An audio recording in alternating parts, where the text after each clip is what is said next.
میں عمران خان ہوں۔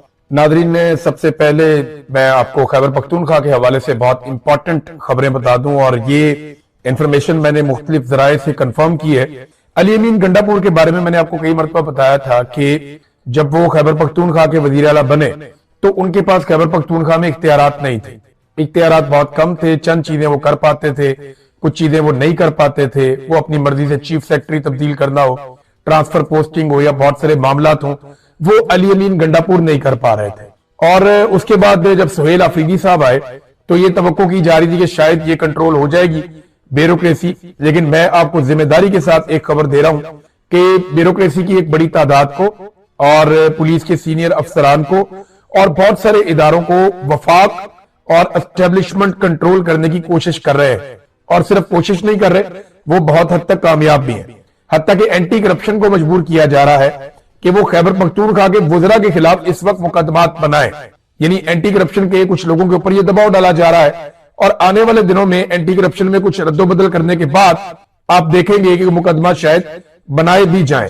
سہیل آفریدی صاحب کے پاس بھی اس طرح سے اختیارات نہیں ہیں جس طرح علی امین گنڈا پور صاحب کے پاس نہیں تھے، اور حالات بہت پتلے ہیں، کیونکہ دیکھیں طاقت کا یہاں قانون چلتا ہے، اسٹیبلشمنٹ کا سکہ چلتا ہے۔ ایک چھوٹا صوبہ ہے، پھر جو ایک پولیٹیکل پارٹی ہے وہ غیر روایتی پولیٹیکل پارٹی ہے، کوئی خاندانی پولیٹیکل پارٹی نہیں ہے، مڈل کلاس سے اٹھ کے ایک وزیر اعلیٰ بنا ہے، اور پورا نظام اس سے لڑنے میں لگا ہوا ہے۔ آفیسر جو ہیں وہ بات مانتے نہیں ہیں بہت سارے، یعنی کوئی نہ کوئی بہانہ یا کوئی نہ کوئی چیز ہوتی ہے۔ کوشش یہ کی جا رہی ہے کہ خیبر پختونخوا کے اندر گورننس کے ماڈل کو فیل کیا جائے، لیکن اس کے باوجود بڑی ان کی یہ کامیابی ہے کہ وہ کچھ نہ کچھ کرتے رہتے ہیں، کوئی نہ کوئی ایکٹیویٹی کرتے رہتے ہیں، اور اپنے ویژن کے مطابق، اپنے منشور کے مطابق وہ اب بھی باقی صوبوں کی نسبت اچھی کارکردگی دکھانے کی کوشش کر رہے ہیں، روڑے اٹکائے جانے کے باوجود۔ یہ ان کی اپنی ایک پرسنل کیپیسٹی ہے، اور بڑی بات ہے اس ماحول میں کام کرنا۔ سہیل آفریدی صاحب نے آپریشن کو رکوانے کی ہر ممکن کوشش کی۔ یہ جو خیبر پختونخوا میں آپریشن ہو رہا ہے اس کو روکنے کی انہوں نے ساری کوششیں کی۔ سہیل آفریدی نے انہوں نے اسمبلی کے اندر بات کی، سڑکوں کے اوپر بات کی، عدالتوں میں کھڑے ہو کر بات کی، اڈیالہ کے باہر کھڑے ہو کر بات کی، اس کے اوپر انہوں نے باقاعدہ جرگہ بلایا، اس کے اندر بات کی، جلسوں میں کھڑے ہو کر اس پہ بات کی، لیکن یہ سسٹم ٹس سے مس نہیں ہوا، بلکہ سسٹم نے فیصلہ کر لیا کہ انہوں نے آپریشن کر کے رہنا ہے، اور اب وادی تیرا کو خالی کروایا جا رہا ہے۔ اب جب کچھ اور نہیں ہے، دیکھیں ایک وزیر اعلیٰ لڑائی تو کر نہیں سکتا نا، جنگ تو نہیں لڑ سکتا، وہ آواز ہی اٹھا سکتا ہے۔ ایک پولیٹیکل آدمی یہی کام کر سکتا ہے، عوام کو شعور دے سکتا ہے، ان کے پیچھے جا سکتا ہے، حقائق سامنے رکھ سکتا ہے، احتجاج کر سکتا ہے، تو وہ یہ کر رہا ہے، لگاتار کر رہا ہے سہیل آفریدی۔ اب سہیل آفریدی نے کچھ سٹیٹمنٹ دیے ہیں وادی تیرا جانے کے بعد، اپنی جان کو خطرے میں ڈالا، اپنے ساتھیوں کی جان کو خطرے میں ڈالا، اور یہ خطرہ مول لے کر وہ وادی تیرا میں متاثرین کے پاس پہنچے، اور جس طرح ان کو متاثرین مل رہے تھے سارا دن اور شام کو، وہ مناظر دیکھنے سے تعلق رکھتے ہیں۔ جس طرح ان کو بچے مل رہے تھے، بزرگ مل رہے تھے، ایک ایک گاڑی کے پاس جا کر وہ پوچھ رہے تھے، اور جو قطاریں لگی ہوئی تھی لوگوں کو نہیں چھوڑا جا رہا تھا، ان کی رجسٹریشن نہیں کی جا رہی تھی، سہیل آفریدی نے وہاں جا کر ایکشن لیا، اور کم سے کم لوگوں کی وہ جو لمبی لمبی قطاریں ہیں ان کے اندر ان کو ریلیف دلوایا۔ اب سہیل آفریدی صاحب نے کہا کہ آپریشن کا اعلان کر کے عوام کو دکھ اور تکلیف میں جھونک کر بے سہارا چھوڑ دیا گیا۔ میں ان کا اصل چہرہ اپنی قوم کے سامنے بے نقاب کروں گا، میں آپ سے ہمیشہ سچ بولوں گا، آپ کی تکلیف میری تکلیف ہے، متاثرہ عوام کا تحفظ اور عزت اب میری براہ راست ذمہ داری ہے۔ پھر اس کے بعد سہیل آفریدی نے کہا کہ یہ فوجی آپریشن بند کمروں میں کیے گئے فیصلوں کا نتیجہ ہے، جسے ہم پر بندوق اور بدماشی کے ذریعے مسلط کیا گیا ہے۔ ناکام پالیسی پر سوال اٹھانے والوں کو کبھی دہشت گردوں کا حامی اور کبھی اسمگلروں کے ساتھ جوڑ دیا جاتا ہے، جو سراسر ناانصافی ہے۔ ان پالیسیوں کی مخالفت کی وجہ سے انہیں اور ان کی قوم کو نشانہ بنایا جا رہا ہے، کیونکہ سب جانتے ہیں کہ ان کے سینے میں اپنے عوام کا درد ہے۔ یہ بات جو سہیل آفریدی صاحب نے اپنے لوگوں کے بارے میں وہاں پہ کھڑے ہو کر یہ بات کی۔ پھر سہیل آفریدی نے مزید وہاں پہ کہا کہ تیرا کے عوام کے ساتھ جو کچھ ہو رہا ہے وہ ناقابل قبول ہے، بار بار ناکامی کے باوجود بند کمروں میں کیے گئے فیصلے مسلط کیے جا رہے ہیں، حالانکہ 22 بڑے اور 14,000 سے زائد چھوٹے آپریشنز کے بعد بھی امن کی کوئی ضمانت موجود نہیں ہے۔ تو کافی سہیل آفریدی نے آواز اٹھانے کی کوشش کی ہے۔ اب خیبر پختونخوا کی اسمبلی کو، باقی اسمبلیوں کو، سینیٹرز کو، ہر جگہ پہ اس کے اوپر بات کرنی چاہیے، اور باقاعدہ اسٹیبلشمنٹ کو جواب دہ بنانا چاہیے کہ بتائیے کہ پچھلے جو ऑपरेशंस हैं उनके नतीजे में आपने क्या हासिल किया और इस ऑपरेशन के नतीजे में क्या हासिल करेंगे, आदाफ क्या है और आपने हासिल क्या किया और लोगों की तकालीफ का अजाला कैसे होगा। नाज़रीन, असद उमर साहब ने एक स्टेटमेंट दिया, वैसे गैर जरूरी बयान है, ऐसे बयान से इज्तनाब करना चाहिए। पहले वो कंट्रोवर्सी में उन्होंने कहा कि अवाम सुहेल अफरीदी के लिए नहीं, इमरान खान के लिए निकली है। ये कराची की अवाम के बारे में वो कह रहे हैं कि अवाम सुहेल अफरीदी के लिए नहीं बल्कि इमरान खान के लिए निकली है। तो सुहेल अफरीदी ने कब कहा कि अवाम उसके लिए निकली है? बल्कि सुहेल अफरीदी तो खुद इमरान खान के लिए निकला है और अवाम के साथ निकला है। यानी ये अजीबोगरीब मंतक है, अजीबोगरीब चीज है। इस किस्म की कंट्रोवर्सी पैदा करने की जरूरत क्या है इस वक्त? लेकिन आप बेहतर समझ सकते हैं, तहरीक तहफ़्फ़ुज़ आईन पाकिस्तान के लोग नाज़रीन कराची पहुंच गए, महमूद खान अचकज़ई का नोटिफिकेशन हो गया और उन्हें अपोजिशन लीडर बना दिया गया। बहुत सारे लोग कह रहे हैं कि वजीर आजम का शुक्रिया अदा करें, कोई कह रहा है कि नवाज शरीफ का शुक्रिया अदा करें, कोई कह रहा है जी फील्ड मार्शल का शुक्रिया अदा करें। और लेकिन शुक्रिया तो इमरान खान साहब का अदा करना चाहिए जिन्होंने उन्हें नामजद किया और एक सीनियर सियासतदान को बलूचिस्तान के पसमानदा इलाके से एक शख्स को उन्होंने कहा जी बनाओ इसको अपोजिशन लीडर, और फिर वो अपोजिशन लीडर बना। महमूद खान अचकज़ई साहब ने एक फॉर्मूला दिया, लेकिन अपोजिशन लीडर तो बनाना उनका इस्तेहकाक है अपोजिशन का, वो जिसको मर्जी बनाए, इसमें तो हुकूमत का लेना देना ही कोई नहीं है। शर्त सिर्फ एक है कि वो एमएनए होना चाहिए, और अगर सूबाई असेंबली में है तो एमपीए होना चाहिए, और अगर सेनेट में है तो सेनेटर होना चाहिए। तो महमूद अचकज़ई साहब उस शर्त पे पूरा उतरते हैं। तो फिर क्या वजह है कि महमूद अचकज़ई साहब को अपोजिशन लीडर बनाने पे भी क्रेडिट लेने की कोशिश की जा रही है? भाई ये जो 4-5 महीने उनको नहीं बनाया, इसका क्रेडिट किसको देना है? कि पिछले 5 महीने जब 27वीं आईनी तरमीम करके आइन का गला घोंट दिया गया, उस वक्त अपोजिशन लीडर ही था पाकिस्तान में, वो जिम्मेदारी किसके सर पे जाएगी? आज क्रेडिट लेने के लिए सारे आ गए, भाई पिछले 5 महीने एक पाकिस्तान के अंदर अपोजिशन लीडर ही नहीं था, वो क्रेडिट भी तो लेना आप कि आप लोगों की वजह से नहीं था। महमूद खान अचकज़ई साहब ने जो स्टेटमेंट दिया उसमें उन्होंने एक लाइन ऑफ एक्शन दिया, पाकिस्तान आगे बढ़ सकता है अगर मुज़ाकरात करने हैं तो। उन्होंने फॉर्मूला दे दिया, उन्होंने कहा जी आइन की बालादस्ती होगी, नंबर 2 कौमी हुकूमत बनाएं और 4 महीनों में नया इलेक्शन करवाएं और मौजूदा मुस्ताफी हो जाए जो इस वक्त हुकूमत मौजूद है, फिर जो जीत जाए वो जिंदाबाद। फिर उन्होंने कहा ताकत का सरचश्मा मुंतखब पार्लियामेंट होगी, फिर एक अच्छा इलेक्शन कमीशन नया इलेक्शन करवाए, पॉलिसियां मुंतखब पार्लियामेंट से निकाली जाए, कुदरती वसाइल पर मकामी लोगों का हक होगा, लोगों की जबान और कल्चर का एहतराम किया जाए। उन्होंने कहा जी इन नकात के ऊपर आप मुत्तफिक हो जाए, इमरान खान से दस्तखत मैं करवा लूंगा। सादी सी बात है। अब यहां पे हो ये रहा है कि हुकूमत की कोशिश है कि अपोजिशन को साथ लेकर बैठ जाए, जरा वो तस्वीरें बन जाए, वीडियोज आ जाए। अभी देखे ना नोटिफिकेशन आया तो पीटीआई वाले लाइन में खड़े होकर नोटिफिकेशन ले रहे हैं अयाज सादिक साहब से। पाकिस्तान तहरीक इंसाफ के हवाले से जो बड़ी डेवलपमेंट है वो ये है कि एक तो जुनैद अकबर साहब को मैंने आपको बताया था कि इमरान खान साहब ने पब्लिक अकाउंट कमेटी का चेयरमैन के लिए जब नाम दिया तो वहाँ इत्तफाक हो गया और जुनैद अकबर साहब बन गए पब्लिक अकाउंट्स कमेटी के चेयरमैन। अब उनको एक ओहदा और मिल गया जुनैद अकबर साहब को, एकदम से काया पलट गई है। पहले जुनैद अकबर साहब पार्टी में साइडलाइन थे और ग्रुपिंग हुई थी पार्टी में, और जो वजीर आला ग्रुप है वो उनको इतना पसंद नहीं कर रहा था, लेकिन अब मामला काफी हद तक ऐसा लगता है कि ठीक हो गए। अली अमीन गंडापुर जो पहले सूबाई सदर थे पाकिस्तान तहरीक इंसाफ के खैबर पख्तूनख्वा से, और उन्होंने अपनी सदारत के दौरान बड़े मुश्किल हालात का सामना किया। यानी जब अली अमीन गंडापुर के पास सदारत थी तो तहरीक इंसाफ के लिए कोई अच्छा माहौल नहीं था और बड़ी सख्तियां हुई, बड़ा मुश्किल इलेक्शन पाकिस्तान तहरीक इंसाफ ने लड़ा खैबर पख्तूनख्वा में, और फिर ना सिर्फ इलेक्शन लड़ा बल्कि इलेक्शन जीत कर वहां पे हुकूमत भी बनाई। तो ये एक मुश्किल तरीन दौर था बतौर सदर किसी भी सियासतदान के लिए, तो वो उन्होंने वो टाइम पूरा कर लिया। उसके बाद अब क्योंकि वो वजीर आला भी हैं और सदर भी हैं अपनी पार्टी का सूबे का, लिहाजा इमरान खान साहब ने अब ये एक और फैसला किया है। इस फैसले को आप दो नजरों से देख सकते हैं। एक ये कि इमरान खान साहब जो एकदम एक ग्रुप बढ़ता चला जा रहा है पार्टी के अंदर और वो अपना एक असर रसूख कायम कर रहा है।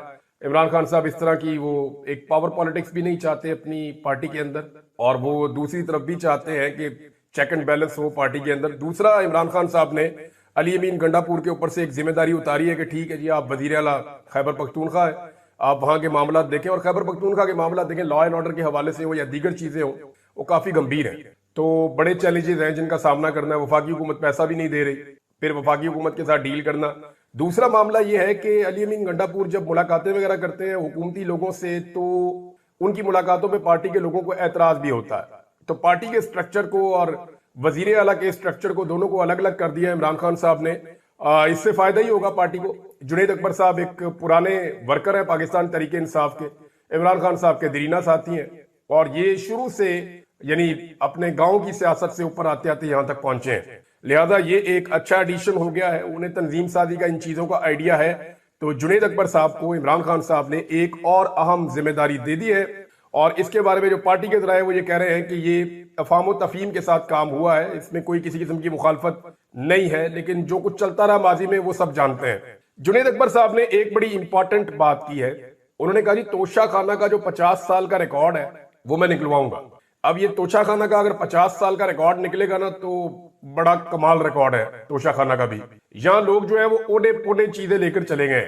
पब्लिक अकाउंट कमेटी में आपको कहा ना, इसके बाद इख्तियारात होते हैं। ये डाटा तक एक्सेस कर सकता है, डाटा निकलवा सकता है, सवालात पूछ सकता है, जवाब मांग सकता है, मालूमात तक इसकी रसाई होती है।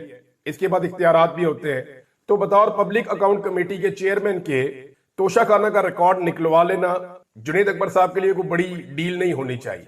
लेकिन ये वो रिकॉर्ड है जो हाई कोर्ट्स नहीं निकलवा पा रही थी, अगर आपको याद हो तो। जजों ने बेचारों ने बड़ी कोशिशें की, लेकिन तोशा खाना का रिकॉर्ड जजों को नहीं मिल रहा था। ये हालात भी हमने देखे। लेकिन अब ये जुनैद अकबर साहब का पहला बड़ा चैलेंज है जो उन्होंने खुद ले लिया है कि वो तोशा खाना का रिकॉर्ड सामने लेकर आएंगे। तोशा खाना में जो है वो तहाइफ लेना जायज है कि आप एक मखसूस कीमत अदा करते हैं, जैसे इमरान खान ने की, जैसे माजी में कुछ और लोगों ने की, जैसे शाह महमूद कुरैशी ने की। लेकिन कुछ चीजें लेना नाजायज है, जैसे कि गाड़ियां। लेकिन नवाज शरीफ ने और जरदारी ने इन लोगों ने गाड़ियां निकलवाई तोशा खाना से, जो रूल्स के खिलाफ था। लिहाजा ये सारी चीजें भी सामने आएंगी। मरियम नवाज की भी एक गाड़ी के चर्चे हैं, वो भी सामने आएगी। देखना यह है कि किसने तोशा खाना पे कितना हाथ मारा।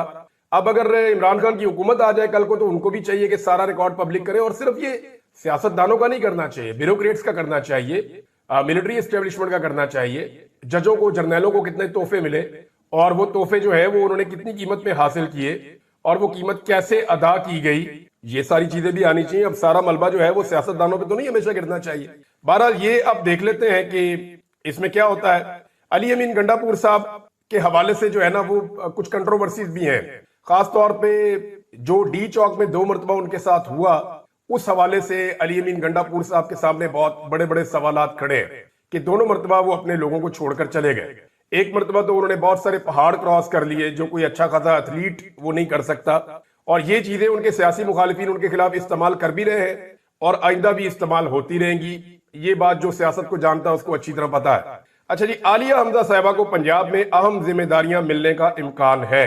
ये बात जो है वो की है जनाब सलमान अकरम राजा साहब ने, और उन्होंने ये कहा कि इमरान खान साहब ने ये फैसला किया और हम बैठकर ये फैसला करेंगे कि आलिया हमजा साहिबा को पंजाब में क्या अहम जिम्मेदारियां देनी है। अब आलिया हमजा साहिबा से भी बात की जाएगी, क्योंकि अब तंजीम साजी का अमल जो है वो भी है, और आगे जो है वो पार्टी के अंदर नए लोगों की इंडक्शन भी है। तो इसमें पाकिस्तान तरीके इंसाफ को जैसे ही रूम मिलेगा, उन्हें थोड़ा सा उनको स्पेस मिलेगा, तो वो अपनी पार्टी को आगे बढ़ाएंगे। क्योंकि पार्टी इतनी बड़ी हो गई है कि उसकी बहुत बड़ी अब एक तंजीम भी चाहिए होगी। लिहाजा एक नया स्ट्रक्चर पाकिस्तान तरीके इंसाफ में बनेगा। आलिया हमजा की जो कुर्बानियां हैं वो किसी से ढकी छुपी नहीं है। बीमार होने के बावजूद उन्होंने बड़ी सख्त जेल काटी है और बड़ी तकालीफ बर्दाश्त की है। उनके बच्चों ने, उनकी फैमिली ने, खुद आलिया हमजा ने लगातार उनके ऊपर जितनी फस्तायत और जुल्म था पंजाब के अंदर, और ये शरीफ खानदान के ईमा के ऊपर था, क्योंकि उन्हें खतरा था कि उनकी एक मजबूत सीट जो है वो आलिया हमजा छीन लेंगे। और वहां पे अब मकबूलियत बिल्कुल नहीं है इनके पास। जब भी फ्री एंड फेयर इलेक्शन होगा, आलिया हमजा इनको नाकों चने चुबवा के वो सीट इस वक्त तो जीतने की पूरी पोजीशन में है। तो ये आलिया हमजा साहिबा के हवाले से भी एक खबर है। और दूसरा, मुज़ाकरात की बैठक के लिए इमरान खान साहब ने एक शर्त आयद की है। यानी मुज़ाकरात तो ऑलमोस्ट खत्म हो गए हैं। अब वो कहते हैं कि जी नो कमीशन नो मुज़ाकरात, यानी हम कोई मुज़ाकरात आपसे नहीं करेंगे जब तक कि आप कमीशन नहीं बनाएंगे। यही बैरिस्टर गौहर ने कहा, यही सारी पार्टी ने कहा कि हुकूमत अनाउंस करे कि हुकूमत कमीशन बनाती है तो हम हुकूमत के साथ बैठ जाते हैं। अब इसमें हुकूमत ने भी मशरूत आमादगी जाहिर की है राणा सनाउल्लाह के मुंह से।